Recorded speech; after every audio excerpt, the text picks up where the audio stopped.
Returning to Ukraine now, thousands of people have been forced to flee from their homes after a dam collapsed in the Russian-held Ukraine, part of Ukraine. Dr. Olena Halushka, co-founder of International Centre for Ukrainian Victory, is with us now. Good morning. Thank you for joining us. What do you know about the latest situation as far as the dam is concerned? Well, the situation is very critical because that's a very big humanitarian catastrophe. And what regards the Ukrainian-controlled, governmental-controlled towns and villages, there is evacuation. We know that this is not happening from the Russian-occupied parts because the occupation administration simply do not care.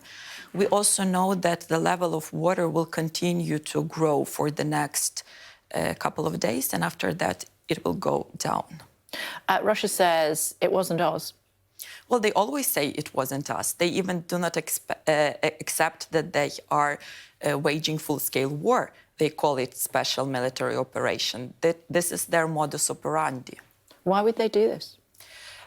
This is their military tactics called scorched earth.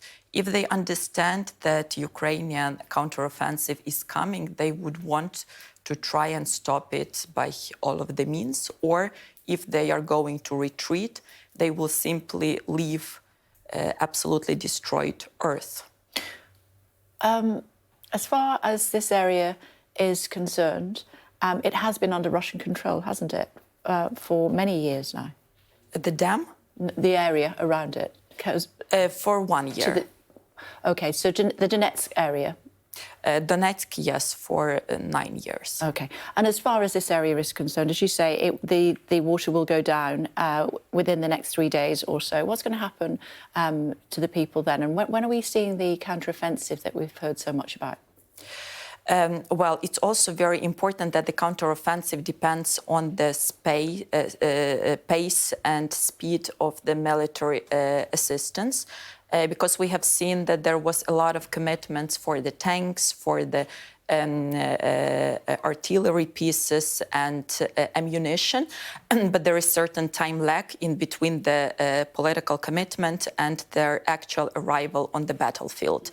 So obviously it's very important to listen to what the Ukrainian authorities are saying with regards to how Ukrainian army is supplied, but it is also very important to leave Ukrainian military with enough time to get prepared, because if we start counteroffensive not being supplied with enough of the military equipment, that would cost us a lot with regards to human lives. Yeah, the reason I ask is there's a suggestion that the Russians have done this, if it was the Russians, in order to stave off that military offensive. In other words, the Russians think that it's almost upon them.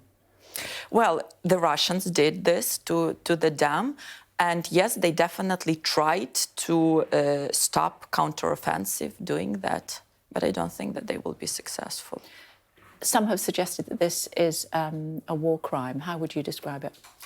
I would describe that this is the attempted use of the weapon of mass destruction, because there are around 16,000 of people who are in a very high risk of the floods, and there is very big attack on Ukraine's agriculture, because that there were the channels of supplying waters for the farms and fields. That also puts in risk the Zaporizhzhia nuclear power plant. It is not yet, it doesn't have direct implications yet. But again, the situation is evolving, and we need to monitor that. Okay. And given that nuclear power plant, huge crime against environment, ecocide, obviously these are all war crimes. OK, Doctor, we must leave it there. Thank you for joining us on the programme this morning. Thank you very much indeed. Thank you.